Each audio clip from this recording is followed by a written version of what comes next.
Welcome to Black Feathers, a true and honest conversation about disabilities for all. I am your host, Dr. Crystal Hernandez from the Cherokee Nation.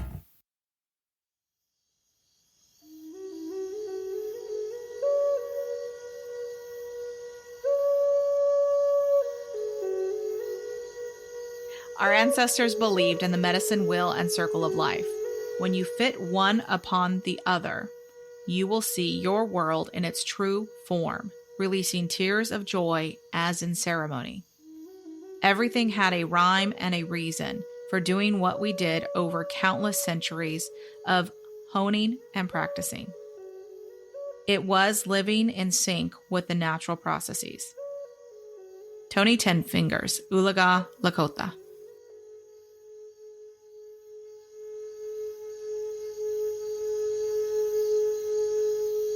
Hello and welcome to Black Feathers Podcast, Episode 6 of Season 2.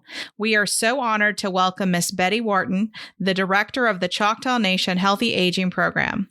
Miss Wharton, we are very excited to have you join us today, and we look forward to the invigorating conversation about your work and the significance of serving our aging tribal citizens. So, welcome, and can you tell us a little bit about yourself? Yes, I'm a clinical nurse specialist. I've been now in 53 years of being in nursing. I've done probably a little bit of everything from a hospital to clinics to working with tribal members for the last 25 years, and I really enjoy that. I do have a certification in emergency nursing, which I was very active in when I was in the hospital setting. But since then, I've been taking care of the geriatric population, our elders, and I'm just really love doing that because it is, as you know, a growing population. Thank you for that introduction. Can you share a little bit about how long you've been working at Choctaw Nation and, any other roles that you played within any tribal nation leading up into the role you're in now? Currently work with the Choctaw Nation. I've been working with them for going on 20 years. I'm just now getting into my 20th year. And I started out in a hospital setting, and then they opened up a new large clinic in a small town here in our Choctaw Nation. So I was the director of nursing there, the clinic manager. But then probably 12 years ago, I was approached by a then Assistant Chief Batten, who is now our chief, and he says something about, we do have to need to take care of our elders. We do have a lot of elders that are in need and the growing population and that. He says, but I want to keep them at home. So what we did was starting to look at how could we keep them at home? And we had to think about, okay, if we're going to keep them at home, we have to go into their home. We have to look at them. So we have a unique program. It's called Healthy Aging. And what we did was we get referrals from the public, the community centers, anybody, their ministers, the physicians, anybody that thinks that they have an elder that needs care, they will call us, or even just to check on them because they are isolated. And that's what's unique about the program is that we go to the elder rather than them having to come into the clinic. And prior to that, I worked for the Choctaw Nation for about 5 years. And at that time, I was working in the hospital setting and working with research. We had an institutional review board that we put together there at the Choctaw Nation. I helped the Choctaw Nation put their institutional review board together, and it is still going very strong, looking at research. But a lot of it was, what are the needs? Looking at the health and the public and that. So with tribal health, I've been at it now about 25 years going on, and it's a different type of situation because of just the dynamics and working with the elders and their culture. It's, integrating that into our programs and those. So, yeah, I've been at it for a little bit. That's wonderful. I was so incredibly impressed when reviewing the variety of services that your program offers for our elders and how the mission is really focused on self-care and independence among the tribal elders through optimal health. And I love that you also said, Chief Gary Batten of the Choctaw Nation is heavily focused on how can we bring the services to the individuals so that they live within their communities and their homes rather than displacing them and making them have to go out and seek those services through many obstacles. One thing I also want to note, and this is true for a lot of tribal nations, not all, but a lot, and it's very different than some of the federal and or state age benchmarks. Elders aren't 65 and older, they're 55 and older. Is that correct? Yes, we first started out because of the population we thought at that time. We would look at the 65 years and older, but then as the comorbidities started happening, the things that they were in need of, the case management, the social services needs, we pretty much discovered that that age group needed to come down.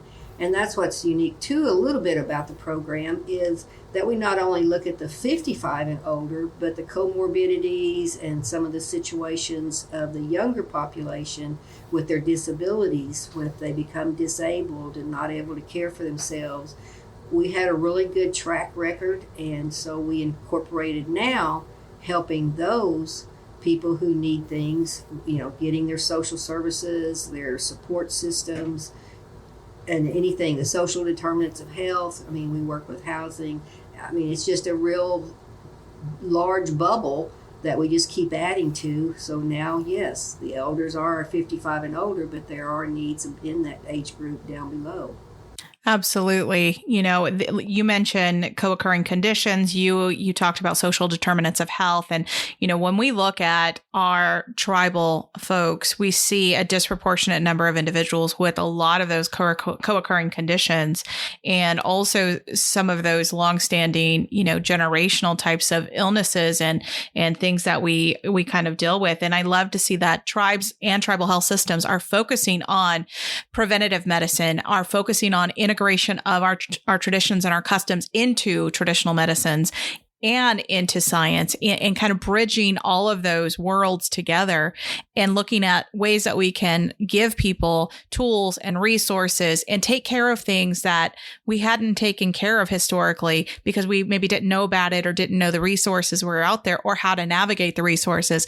And we're starting to see the services being brought into this world in a very unique and culturally rooted way that is having a significant impact on those social determinants of health or longevity and wellness in health or being able to stay in their own homes.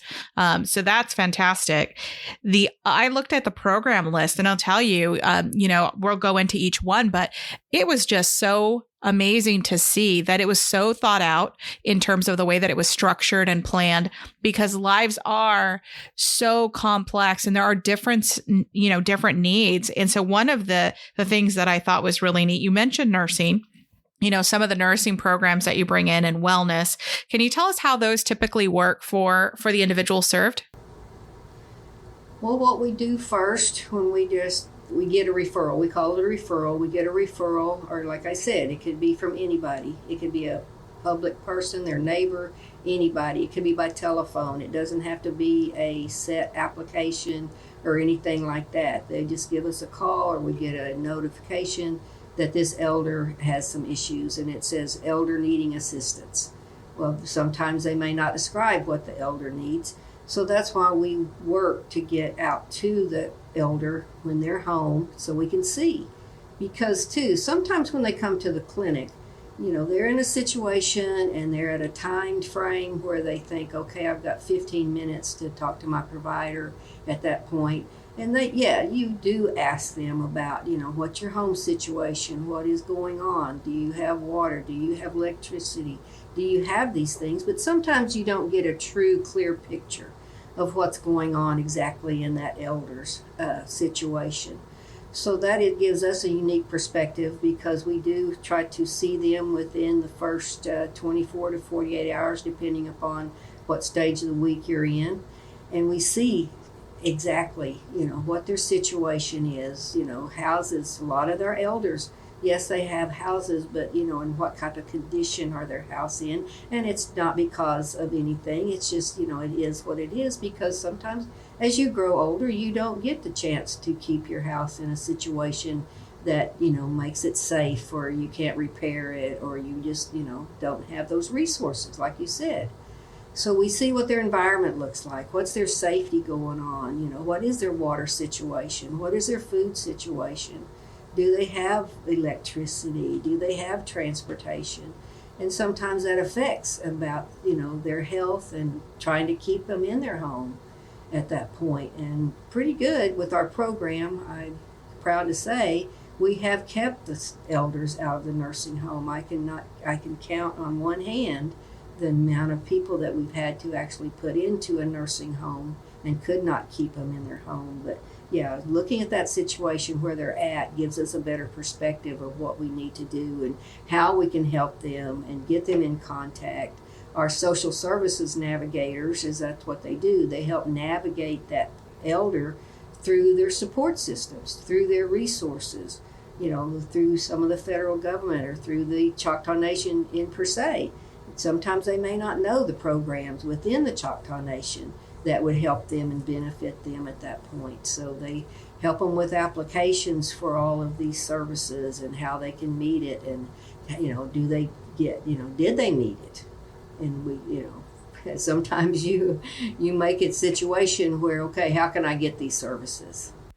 Absolutely. I think it's fantastic that you talk about the ways that you can keep people tied to the places and spaces and to the circles that are important to help them be well. Because, social connection is incredibly important, and being able to be independent or have some sense of being independent in your own home with or without supports, it does a lot for the mental health and the overall well-being of the person, but also longevity of life. And if you can bring those services that are critical to the individuals, whether that, like you said, fixing their house, helping them, with services, linking them up to care, providing them a navigator or anything like that, it does change the trajectory of their life and the quality of their life. And so that, to me, is just speaking volumes. The other thing that, you talked about just briefly when we talked about the 55 being an access eligible age, with co-occurring conditions. And when we talk about the world in disability and we talk about aging, a lot of times people don't realize that as you age, you can acquire disabilities, or that people with disabilities age. And so it's one of those things that we have to have at the forefront of our mind to realize individuals living with disabilities as children or young adults end up hopefully becoming elders that are living with disabilities. And then the other side of that is people who may not have had, disabilities in their life become, an age bracket or have new health challenges or mobility challenges or things that occur in their life, or even accidents that change and put them into that category of living with a disability. So when we talk about all of this, we have to talk about aging and disability together. And so I was so excited when we were able to get you to come on the podcast, because you're such an expert in the aging world in tribal health, but also you understand, like you just described to us, like that full gamut of a person's existence and the significance of helping to keep them well and in their homes and in their communities. So one of the programs also that, because of what we talk about in this podcast, intellectual and developmental disabilities, autism, co-occurring conditions, and I go out and I talk to a lot of stakeholders and a lot of parent groups and grandparent groups. So the program that really caught my eye as well is the Grandparents Raising Grandchildren. And so we do have a number of grandparents who are raising grandchildren. And if you look at any of the data, even though it's not a complete data set by any means, you see a disproportionate number of our tribal youth, our Native youth, who do have intellectual and developmental disabilities. And so by nature, now we have grandparents who are raising children of their children who have intellectual and developmental disabilities. So can you tell us a little bit about that Grandparents Raising Grandchildren program? Well, we're lucky we got a grant through Title VI. We've had it for some times, and in part of that grant, it as a respite, chores, and caregivers program. And part of the caregivers program is grandparents raising grandchildren. And so it gives us the ability to give that grandparent, you could call it respite, but it's not just the respite where they need a little bit of time to themselves to be able to go and, like say, get their hair done or get groceries or do something without the children. But biggest bulk of this is we help them where they're having financial. We can help them with getting the children's things for their school. If they need some athletic equipment, they want to play football. That child wants to play football. We can get them some athletic equipment. As you said, programs, if they do, because like you said, sometimes the child comes into the home and they do have a developmental disability or learning disability or delayed development in that, and they are come now as a special needs child, and some of those needs sometimes cannot be met through some of the other services at this point. So what we do is we look at, okay, what is your needs? Do you want to just take them to a program? Do you need to just put them in a day system to where that child can get some other type of socialization? And those, we can assist them with that, once we find those programs. And sometimes it's a little difficult to find the programs which you want to put the child in, but we can help them assist with that. Or they can go, say, buy tickets to a museum or to a situation. But it gives them a little bit more avenue, because oftentimes we're finding that the grandparents, just all of a sudden, the parents of the child just comes and says, hey, I can't take care of them anymore. Here, they're here. And then that's how we get a call. I have 4 grandchildren. They've been placed in my home. I need help. I need to be able to assist them with their clothing, their school needs, their other, like you said, disabilities if they do. But oftentimes too, it just depends upon what is that need right then. I love the fact that you are thinking so innovatively and comprehensively when you're designing some of the ways that you reach out and engage and provide some of those services. When I go to these parent and caregiver groups, support groups for individuals who are raising individuals who are living with intellectual developmental disabilities, for example, as a parent who's also raising an autistic young man, I do see those grandparents in addition to parents, but I do see those grandparents who are not only navigating their own aging process and their own limitations potentially with, like you said, resources or access or sometimes even mobility things. And then now they are raising young folks who do have also, additional challenges sometimes. And I love the fact that you're saying we look at the person not only as this is all we offer, but we look at their life and figure out how to reach them, meaning what they need, how they need it in a time that they need it. And so doing those types of program designs really does change the way that the outcomes are for that life and for that family. So I know you have a bunch of brochures, and we would link those brochures, listeners, to this episode. There's a tremendous amount of brochures that the Choctaw Nation puts out related to the aging services. So I just want to make sure that I'm saying that for the listeners, there are going to be those brochures linked to this episode. So the other thing that you talked about, just briefly, you talked about family caregivers just briefly. Can you tell us a little bit about that? What all comes into that element of the program? Okay, it is somewhat, as with the grandparents raising grandchildren, you have an elder who can no longer take care of themselves. They need some assistance, and we want to try to keep them independent, but sometimes they need just a little bit of help with household chores, with homemaking, laundry. All the things that would keep a household going and being able, so sometimes that elder cannot. So what is in this program, we look and see what they need. Do they need, say, a provider who can come in and help them assist with bathing at a certain time each week, or, however they can come in as many times. And then it just depends upon, when we get into that situation, what are the needs? Is it with bathing? Is it with food preparation? Is it with chore services where they come in, they clean their home, they take care of the laundry, they do some of those things like that? Because that's what, again, we're trying to keep them independent, but sometimes it's just a little overwhelming for them, or, the weakness, as you know, or the sometimes debilitated where you cannot do some of these tasks. So we can provide, I guess you could say, reimbursement.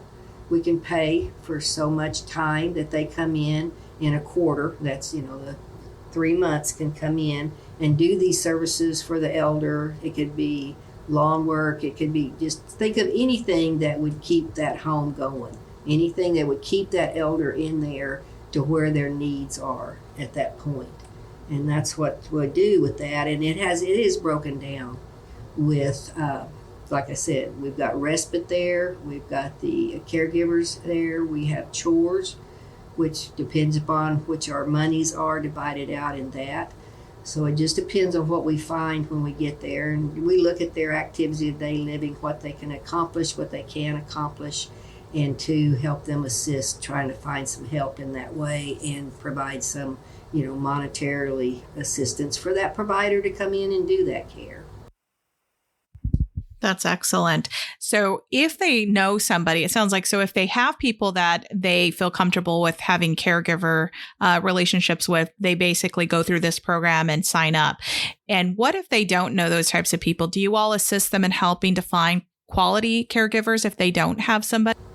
Yes, we look around and then too. And as you said, right now, going through what the situations are going in right now is, sometimes it's difficult. We have to talk to Ministerial Alliance. We talk to neighbors. We talk to friends, or we have several. We have over 18, 19 community centers where we invite the elders to come in and have a meal and do those things. We go there and say, do you know of anybody that would be able to help this elder that is in your community to be able to do that? So we try to look for them, but I can tell you it is a little bit difficult because people are getting away from those roles.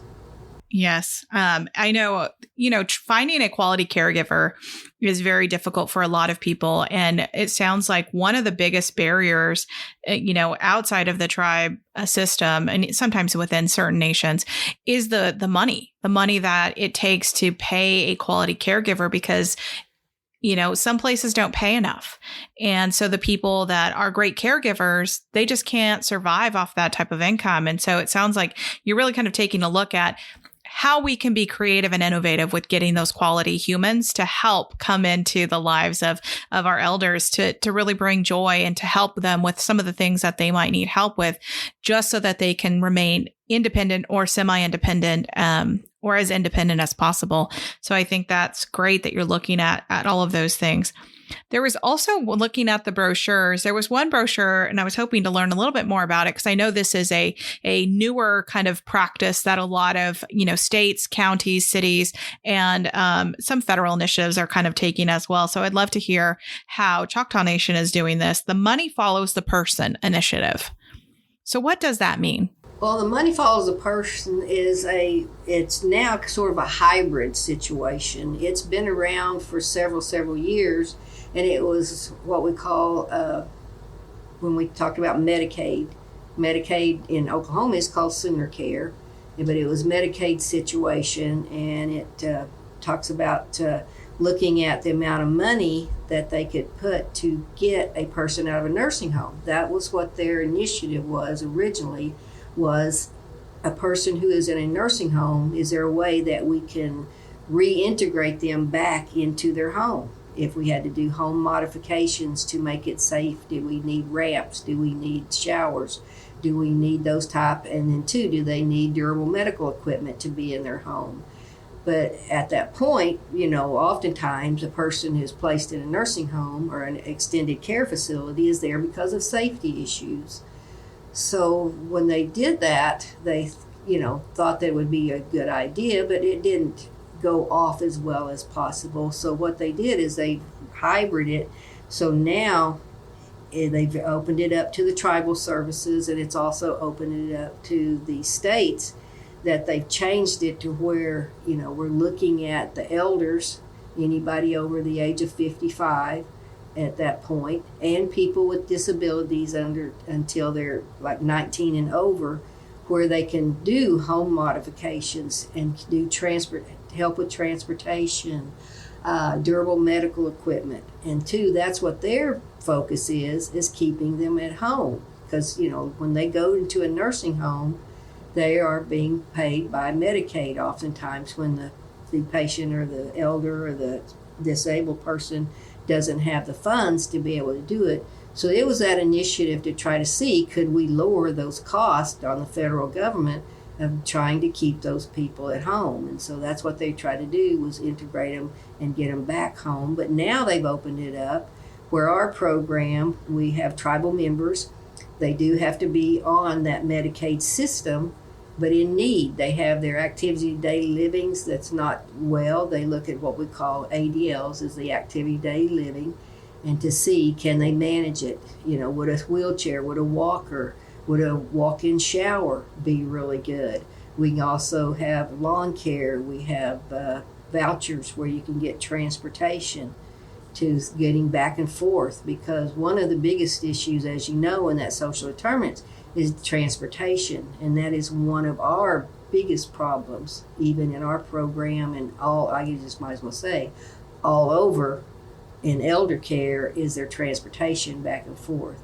But that's what the money follows the person is. It keeps them at home, put the walk-in showers, the ability to ramps, getting into their home. They have a wheelchair and they need walkers, and the bathrooms, handicap accessible bathrooms, the transportation and the lawn, and it's just like I say, it's just a program that we have the monies now to be able to get their environment a little safer for them.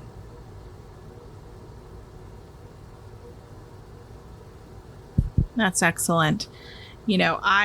I heard you say transportation a few times, and I absolutely agree with you that transportation is a massive issue when you have somebody who needs a service or multiple services. You have, a lot of rural areas. You have inconsistent transportation options. You have difficulties even, correctly scheduling transportation sometimes. And then, of course, there's the reliable transportation, the cost of transportation, and some of those other elements. And so it's amazing to hear you say, not only are we aware of that, but we're doing something about it. And I know Choctaw Nation, please correct me if I'm wrong, but you're in 8 whole counties within Oklahoma and 5 partial counties. That's a large area to cover. 10,830 square miles. It's the size of Vermont. Oh, goodness. That is a large area. That is say that again. It's the size of Vermont. Oh, goodness.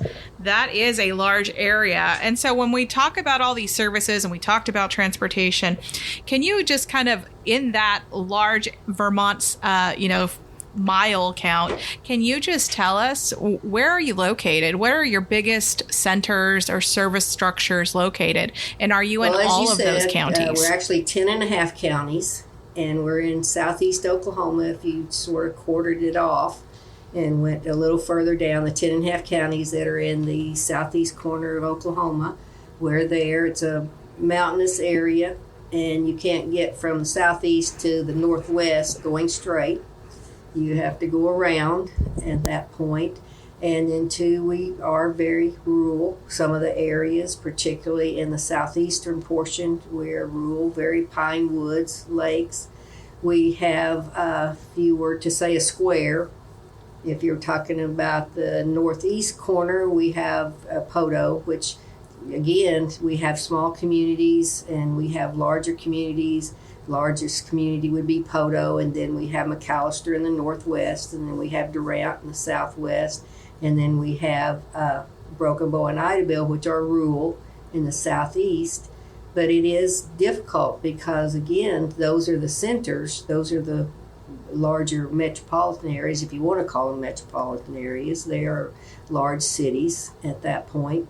But again, in the center, it is rural. It is, you sometimes have to drive, say, 45 minutes to maybe longer to get to a Walmart.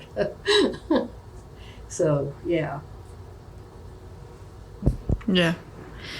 Well, that's a large span that you're responsible for providing services, and within those areas, Yes. I'm sure there's a great need. And so I'm assuming that you're going to continue, not only you, but also the nation is going to continue to look for opportunities to continue to serve in an enhanced way, figure out how to close up gaps, and keep working on how to make lives better, especially our elders, because they're so significant.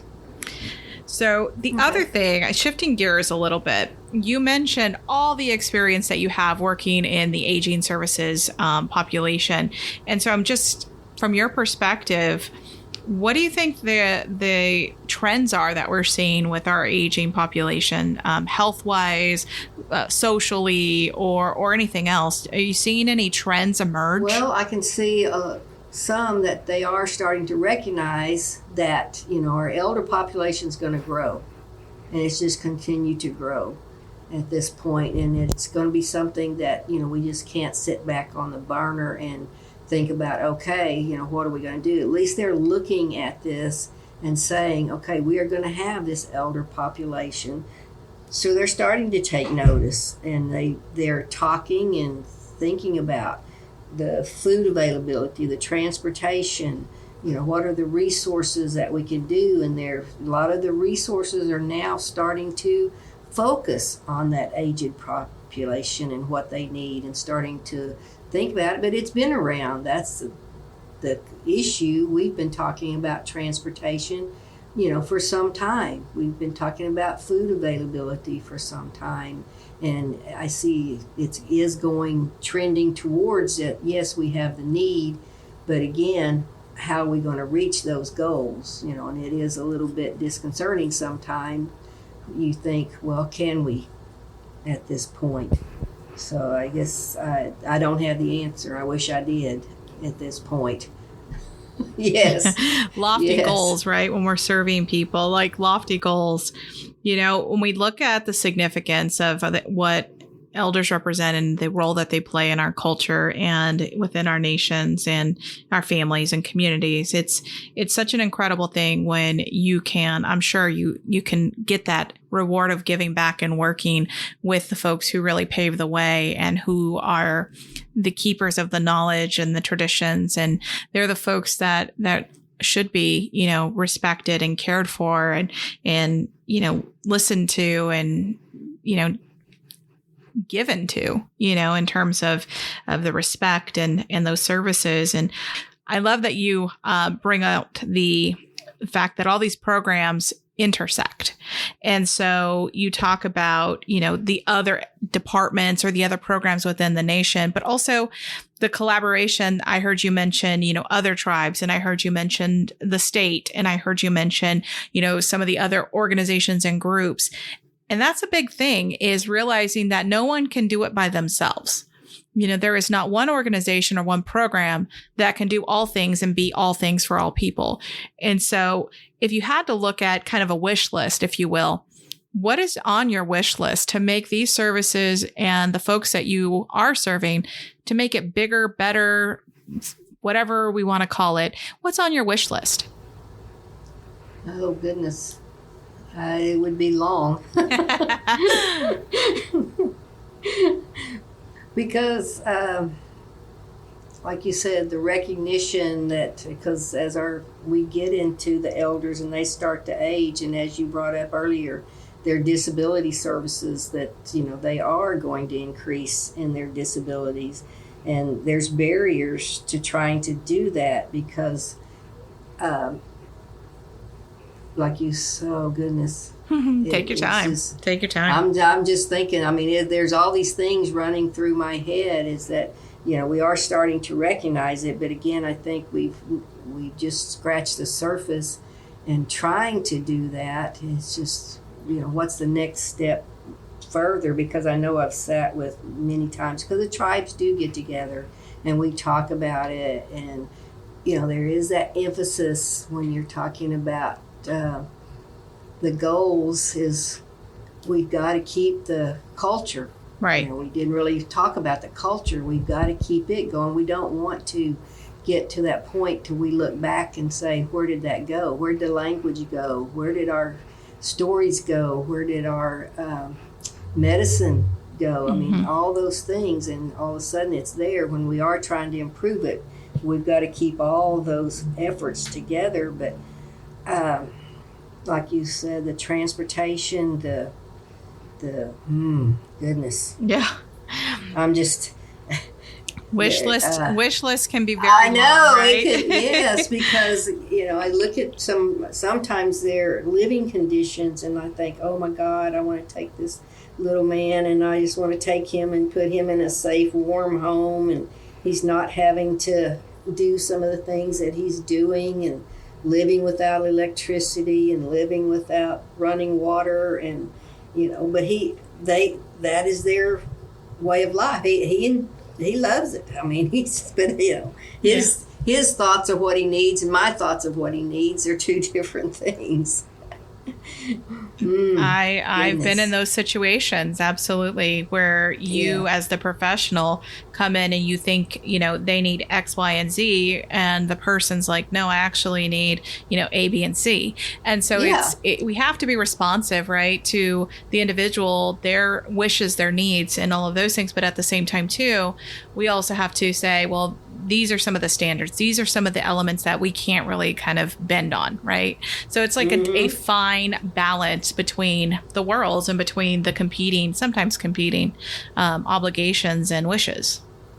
Yes. So my wish is that, we integrate with the other services. We work well with them. We help each other, and that we just don't want to get siloed where we're not doing that. So that is a wish that we still keep going and still work forward to trying to keep that elder at home and meet their needs. And like you said earlier, sometimes the laws we put together, I just want to make sure, are they the laws that's actually what a tribal member needs. We don't want it because of the history that goes along with it, and that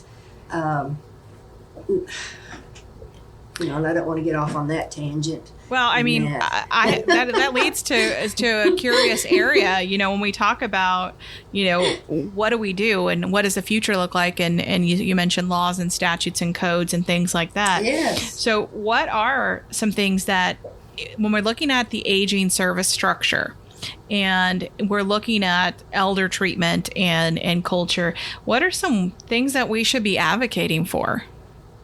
Besides more funding, because I think everyone needs more funding for that. Oh, yeah. There's no way, that would just be an never-ending issue, is the funding, because, as you know, economically, our costs are going sky high, trying to get equipment, and, you can get grants from the federal government, but, too, with the cost of everything as it's going right now, you're going to go through the money that you're allocated very rapidly. And, trying to, like you say, DME, the durable medical equipment, the home modifications, getting them a good working well, and then that. So, all those things, it does take the money, and it's gone pretty soon. Mm-hmm. But then the programs, we can put some programs together, and that's what is fortunate about our program. We are very well supported, and too, we don't use that much money as far as a budget. It's just, getting our cars and our phones and keeping a communication with the clinics and that. And it's just sometimes the elders just need somebody to talk to. I've been, in a lot of places working over the years. And when you look at not only elders, but just people in general, it's like when they're alone and they are experiencing loneliness, a lot of times it leads to hopelessness. And so what do we know about those two things combined? It impacts someone's well-being. It impacts their health, their mental health, their longevity, their mood, their ability to eat, healthier foods to, exercise, not exercise. It's all a ripple effect, right? So if, like you said, if we can just figure out how we can make sure someone is in a safe physical home of some sort, make sure that they're connected to healthy people, whatever that connection looks like, and make sure that the services that they need, whether that's healthcare, whether that's, vocational, educational, whether that is, benefit wise, whatever that looks like, as long as we can have those kind of spheres of impact on the person, you're going to see positive things come from those lives, because you're taking the time and the care that is needed in order to give them a full and thriving opportunity.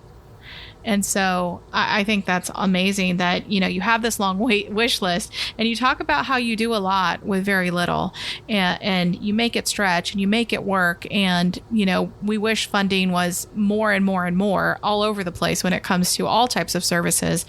And I think that navigating these services, you talked about providing navigation services, because a lot of times when people need help, number one, they don't even know that they can ask for help or how to ask for help. And then a lot of our systems make it so difficult to get the help that you kind of give up or you get lost in the system. And so it sounds like you guys have thought about, how can we make this simple? How can we bring it to the individual and make it usable, make it realistic? And I think that's beautiful.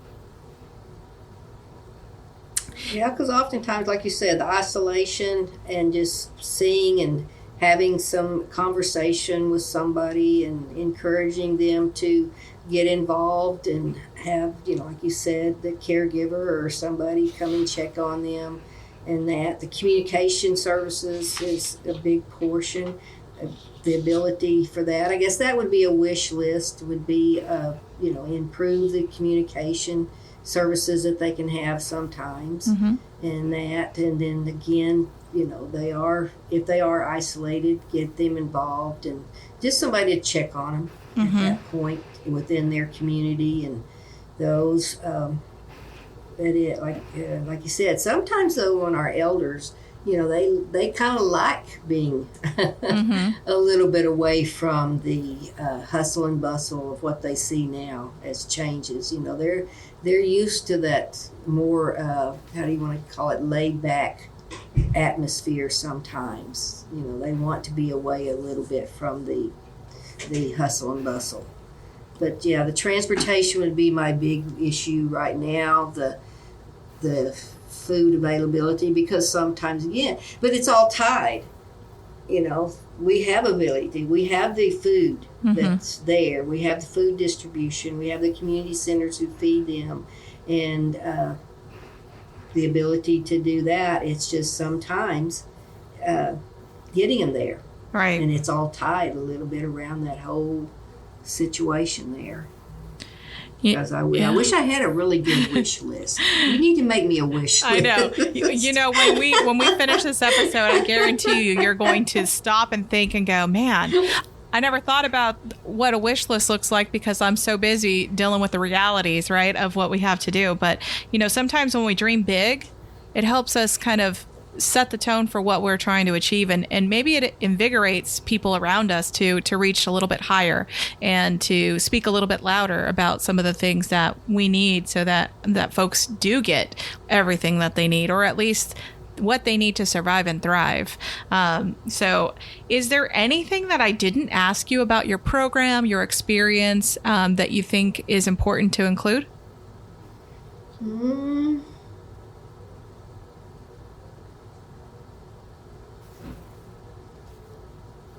No, we really enjoy our program, and it was sort of somebody sat down and said, hey, we need to take care of our elders, and it just took off from 3 people, and now we've grown.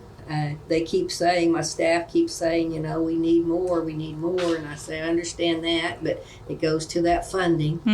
You can't afford so many people and that, but it's a privilege taking care of the elders, listening to them and working with them, and it's just, and I tell people all the time, I said, you have to look at them, say, you're going to be there one day. Mm-hmm. You're going to be there one day, and are you going to have somebody that will check on you? Will you have the ability to get the things that you need, or, again, the food, the transportation, and, you know, by the grace of God, it could be me. I tell my staff that all the time.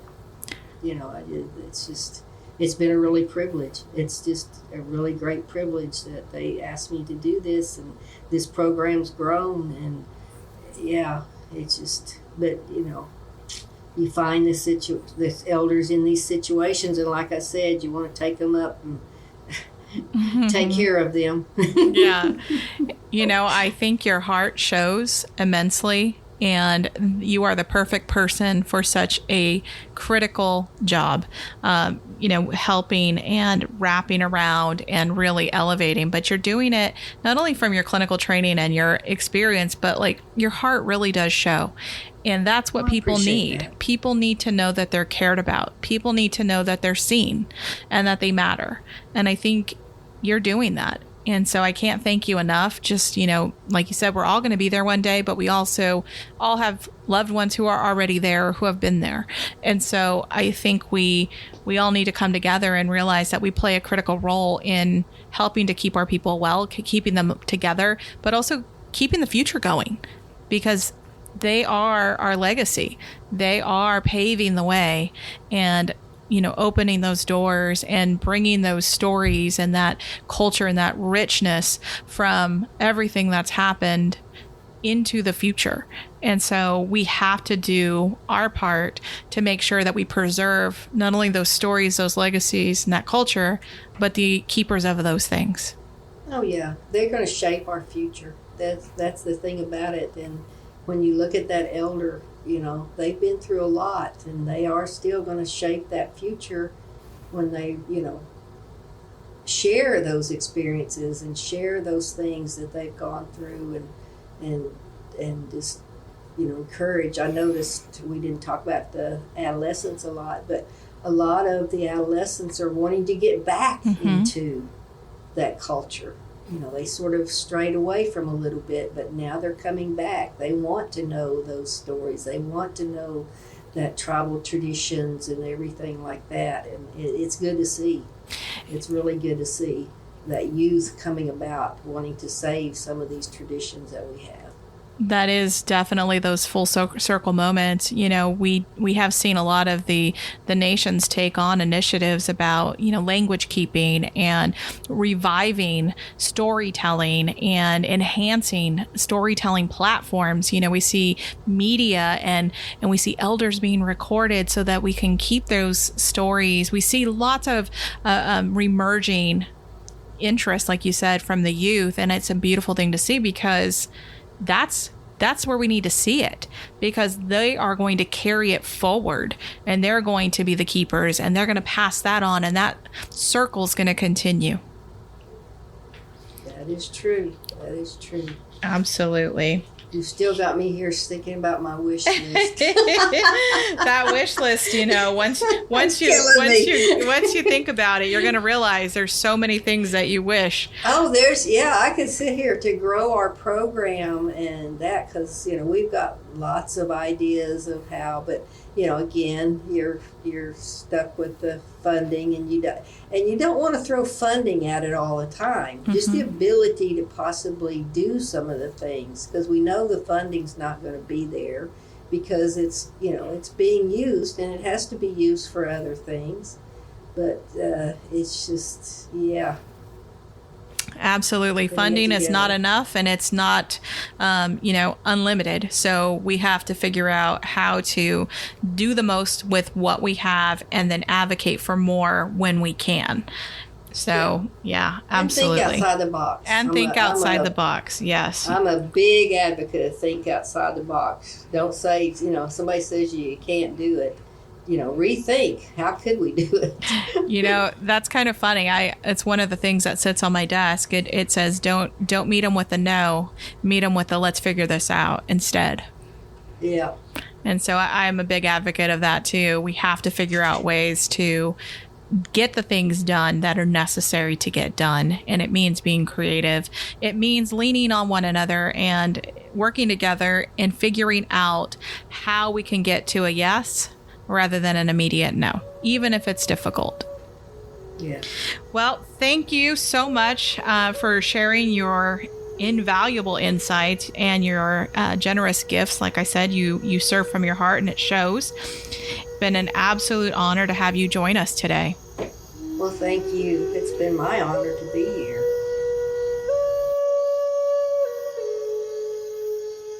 In Oklahoma, tribal nations represent a historic and significant aspect of our identity.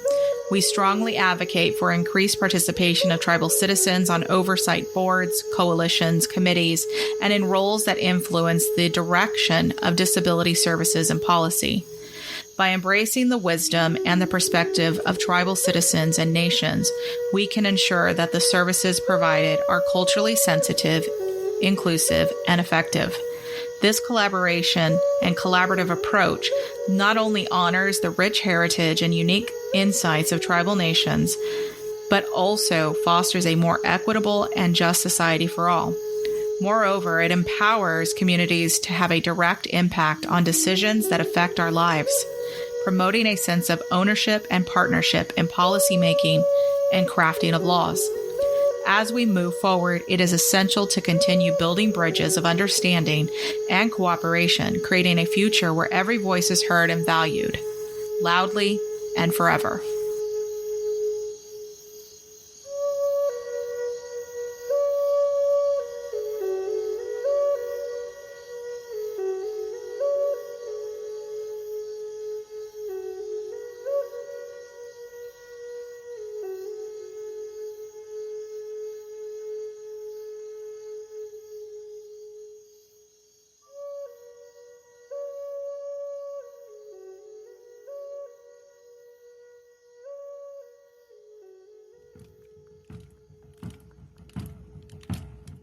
I want to thank Lucas Frazier and the boys for the use of their drumming music, and I want to thank Cherokee National Treasure Tommy Wildcat of the Cherokee Nation for the use of his flute music.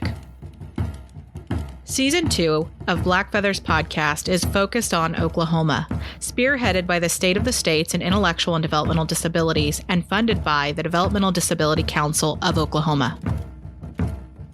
We would love to hear from you. Tell us about your journey with disability and guide us on our future episodes of Black Feathers by visiting blackfeathers.org and answering a short survey.